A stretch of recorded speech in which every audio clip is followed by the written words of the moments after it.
Na asante sana mtazamaji kwa kuendelea kutazama jarida la leo. Leo tunaangazia matukio ya wiki, baadhi ya yale makuu ambayo tumeyashuhudia wiki hii. Mtazamaji, tumekuwa tukizungumzia swala zima la matukio pale Shakahola, kaunti ya Kilifi. Daktari Harun, pengine ukitoa kauli zako za mwisho kuhusiana na swala hili, kisha utueleze swala ambalo linaibuka miaka nenda miaka rudi tangu mwaka 2013 tulipoanza ugatuzi.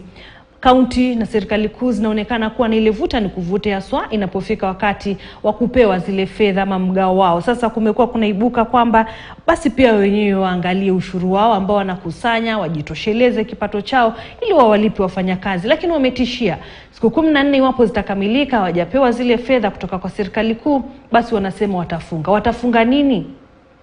Asante sana. Kwanza kabisa nataka kusema maneno moja tu kuhusu Shakahola. Nasikia ulikuwa umerudia kwamba mbinadamu ako na akili yake timamu, na ukiona akili yako timamu usifanye ama usilegezwe mahali ambao sio sahihi. Lakini mimi ningesema kwamba utaikuta wenye ambao wanavutwa huko hawana akili sahihi. Kwa hivyo iko ukosefu wa akili nzuri, inahitaji madaktari wa akili washughulikie hiyo watu wote. Kwa mfano, sasa juzi serikali ilisimamisha rununga wasipeperushe habari ya Shakahola kwa vile hiyo sababu ilikuwa ni moja tu, iko na damage, iko na effect kubwa sana kwa akili ya watoto wetu, kwa akili ya wengine ambao wako nje ya hiyo mahali. Already wale wako huko ambao wanatoa hizi mamwili kila siku, wale askari wanaangalia hiyo mahali kila siku, wale wafanyakazi wa Red Cross na wale wa county wote saizi wanahitaji matibabu za akili, kwa sababu kuna kitu inaitwa post traumatic stress disorder, kuna depression inatokea, mtu anapata shock, na hizo vitu ita affect bongo ya mtu fulani. Na ukiona mtu fulani anatoka kwake anauza vitu yake yote, bongo ilikuwa imeoshwa, so mwanasaikolojia anasema kwamba bongo yako ikioshwa hautakuwa na chochote ila kufuata mwenye ambaye alikuwa amekuosha. Ndio utafuata amri yake na ufanye chochote ambaye yeye atakwambia ufanye. Ndio sababu utakuta Wakenya wengi walienda huko wako na hiyo shida, ajili ya hiyo ndio wakapata hiyo shida yote. Ya mwisho ni kwamba naonekana society yetu lose contact na responsibility yake ile ya kawaida ya kwamba kama kuna kitu fulani inatendeka sehemu fulani, wananchi wale wazee wa huko, wale chiefs, local chiefs, wale religious leaders wengine wangeamuka waambie serikali kwamba kitu fulani haitendeki vizuri, ni kitu ambayo inaweza ikadhuru maisha ya wananchi wote. Kwa hivyo lazima kitu hii iangaliwe. Najua kuna mahali fulani kesi imeripotiwa mara kadhaa, lakini wakachukua rahisi sana kwa wale walikuwa wameripotiwa. Lakini wapi wananchi wetu wale ambao wanaishi hiyo mahali, wakiona kila siku watu wanazikwa na bado hawaongei? Kisheria county, mtu yoyote akikufa lazima cheti ya kuzika itolewe, na kama hiyo ndio desturi ambaye iko kwa county na nidhamu ambaye polisi lazima waifuate, namna gani watu 100 na zaidi walikuwa wamezikwa na serikali hawajaona hata siku moja hao watu wakizikwa? Na tena ile ingine ambayo inatushtua sana ni jana nilikuwa nikiona kwa rinunga kwamba watu fulani walikuwa wanaletwa mortuaries wakiwa wakisemekana kwamba hii watu hatujui wametoka wapi, hatujui ni nani, lakini ni watu moja ambao wanafanya kazi hiyo mahali ndio kila siku walikuwa wanaleta. Kwani ukiletewa leo maiti ambaye haijulikani, kesho ukiletewa maiti haijulikani, na hii watu kazi yao sio kazi ya kufanya maiti, hawa hawafanyi kwa rescue mission, namna gani watu hawashuku hawa na wasiulize hii maiti mnatoanga wapi? Na kwa nini polisi saa hiyo hawafuati waende waandamane na hao waseme mlipata hiyo maiti wapi? Na kama wangefuata, lazima bila shaka wangeipata hiyo mahali. Na ukiipata hiyo mahali, ungekuta bado wale ambao bado hawajakufa lakini wako kwa karibu kukufa, wale ambao wamezikwa, hiyo yote ingepatikanwa.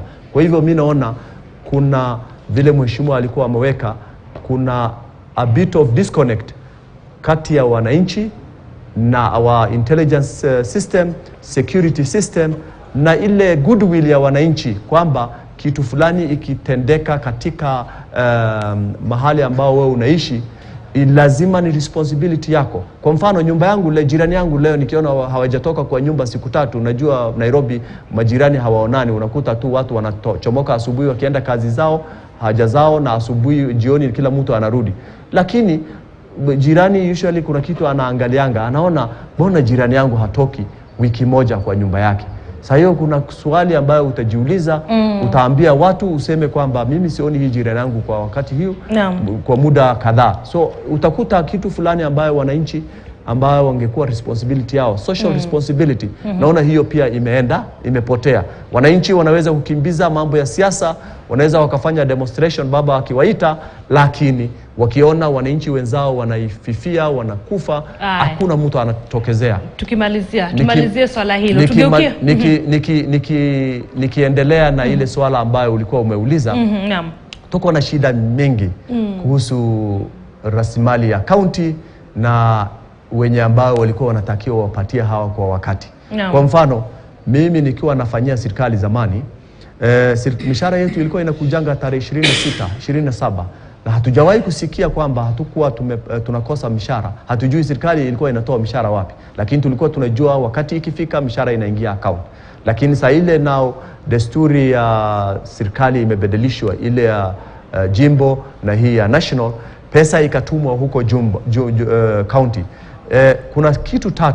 Moja, kuna jinsi ambayo serikali walikubaliana, national government walikubaliana na county government kwamba pesa lazima ifike wakati fulani ndio wao waweze kufanya mahitaji yao.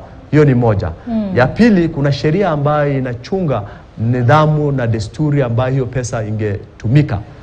Sana sana utaikuta county priority yao ni wanaendanga development sana kuliko kupeana ile pesa ambayo wafanyakazi wangepatiwa. Lakini sasa naona serikali tangu wakati tuliambiwa pesa hamuna serikalini, tunawakuta pia sasa pesa hakuna huko county. Lakini sisi tungependelea serikali wakae waangalie vizuri ni nini ambayo itaweza kuleta shida kwa mwananchi ambayo serikali wangepatia hawa service yao, ni nini ambayo inaleta hiyo shida ndio watatue. Ya kwanza, pesa lazima ifike kwa county wakati inafaa ndio waweze kulipa wafanyakazi yao.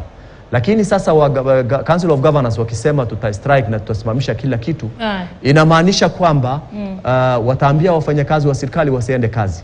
Lakini inamaanisha nini? Kwani tunaongea juu ya hii cult ya Kilifi, tukimwambia wafanyakazi wasiende hospitali watibu wale wako kwa ICUs na waende nyumbani, inamaanisha sisi pia tunaangalia tufanye another mass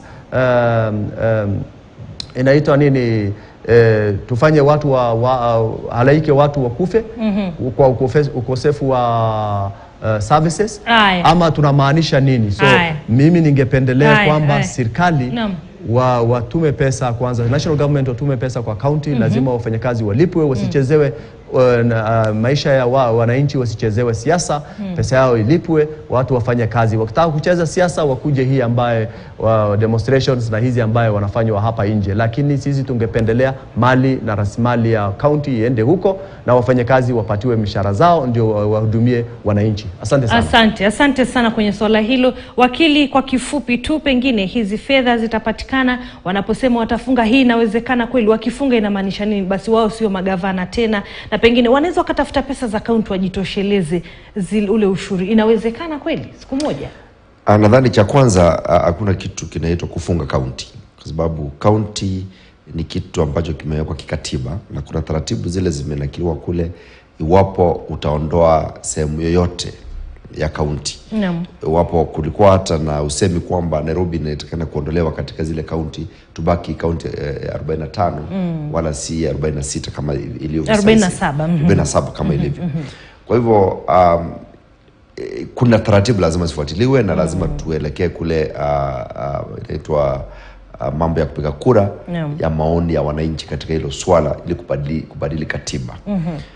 Kwa hivyo haiwezekani kwamba mtu atafunga kaunti. Ile unaweza fanya wewe kama governor ni kujiuzulu na uondoke mamlakani, useme mimi nimeshindwa, siwezi nikafanya hii kazi. Kwa hivyo kama kuna governor ambaye ameshindwa, ajiondoe tu na kazi itaendelea. Wale ambao watashinda watapata nafasi ya kuonyesha kwamba kweli wanaweza endesha masuala ya kaunti bila kupata hizi fedha kutoka kwa serikali kuu. Kuna mambo mawili hapa. Mwanzo kuna swala la makaunti yenyewe, kuna fedha wanapata. Na wafikirie jinsi ambavyo wataweza kuongeza rasilimali yao na kupata hela za kutosha kufanya shughuli zao kando tuseme na maendeleo. Kwa sababu ukiona kaunti nyingi hakuna kitu cha maana kinaendelea. Ni mambo wanapata kusema ni pesa zinaenda kwa huduma, kwa kulipa wafanyikazi, kwa kulipa mishahara, na ukiangalia ile huduma ya kuu ni mambo ya health. Lakini huko kwingine mara nyingi unajiuliza kwa nini kinachoendelea haupati. Hata tuko na hizo CECs wengi lakini ile sana inaonekana ni mambo ya health. Hizo zingine zote hata mara nyingine hata hatujui kama kuna kitu kinachoendelea kule.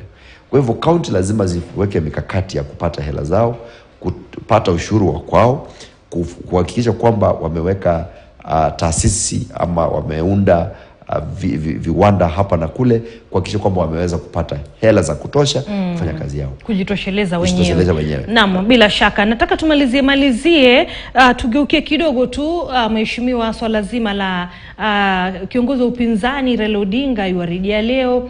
Pengine tueleze tunatarajia nini juma lijalo, na kwa kifupi tu yale mazungumzo haya kuafikia mwafaka haya pale bungeni inamaanisha nini? Pengine wapo tutarudi kwenye maandamano, ina maana nini kwa taifa? Kwanza dakika moja mheshimiwa. Mimi napewa dakika moja, wenzangu wamaliza. Haya. Kwanza ningependa kusema hivi, katika maandamano iko katika katiba, na yale mazungumzo ilikuwa yataafikiwa vizuri ikiwa kama timu zote mbili kila mtu atacheza kwao. Lakini tukiangalia serikali wamekuwa ni serikali ya dhulma sana, kuweza kuchukua watu ambao walikuwa katika azimio na kuwarodhesha katika watu ambao watazungumza upande wao. Hilo limeleta sintofahamu katika ile kikosi cha kuweza kuzungumza, wasema huyu ni wetu, sisi tutazungumza naye na mambo ya kwetu kwa upande ule kivipi. Kwa hiyo serikali sasa ni lazima waangalie wanafanya kitu gani. Na baba yuko ataingia airport, tutaenda kumpokea kwa sababu ni kiongozi ambaye anaheshimika katika taifa hili na ni kiongozi ambaye amepigania haki zetu. Tukiangalia sasa hivi twalia counties hakuna pesa, na ni kweli pesa hakuna. Magovernors wanataka kugoma kwa sababu wafanyakazi wao pia wamegoma, watu wanakufa pia kule hospitali kwa sababu madaktari nao wamechoka kufanya kazi. Mimi ndio maana nashutumu serikali hii, nasema ni serikali ambayo imekuja kuua ugatuzi kabisa. Sasa hiyo ukiangalia magovernor, dadangu Cecilia, ile kazi ambayo women rep wanafanya, pengine empowerment ya watoto wa kike, hii mambo ya kuangalia vijana empowerment, ndio unapata sasa magovernor nao wafanya hizo. Kwa sababu gani? Pesa zao, mgao wao wa kufanya maendeleo haujakuja. Na ni miezi 4 sasa na wamelia sana. Na mimi ndio nitataka kuambia serikali, hata sisi viongozi wa kike wa counties pia, pesa zetu pia za kujivuta toka mimi nimeingia, nimetoa basari tu kidogo. Lakini ukitumana kule unaambua subiri, hatuelewi kuendelea kitu gani, na wakati kila siku serikali inakopa pesa. Unaona, kuna zile inazokopa, kuna zile inachukua katika ushuru. Sisi tunajiuliza hizi pesa zinaingia kwa mifuko ya kina nani? Ikiwa kama hali katika taifa ni hili, leo ni tarehe 27 ama 28. Mimi kama mbunge sijapokea mshahara wangu. Na kawaida watu wapokea mapema. Kwa hiyo ni hali tata iliyoko katika taifa hili, na lazima watu wakae chini wazungumze kuelewana hii Kenya itaendelea namna gani. Na mimi nampongeza kweli, nampongeza Raila Odinga kwa kuchukua nguvu zake kusema tutaingia maandamano mpaka tujadili taifa linasonga namna gani. Sava ifunguliwe tujue alioshinda ni nani. Jambo rahisi tu kufunguliwa, tuangalie ikiwa ni huyo alishinda abaki. Ikiwa kama ni baba apewe cha kwake. Tuangalie mambo ya IBC, mambo yawe sawa. Yaani kila kitu kiwe sawa, gharama ya maisha irudi chini, mafuta irudi chini, unga watu wapate na mambo kama hayo. Lakini mengine mengine tutakuwa tucheza mchezo wa kibe tu hapa na panya na hakuna kitu kinaendelea. Akaunti wanalia, huku juu tunalia, kila mtu analia, hali si nzuri.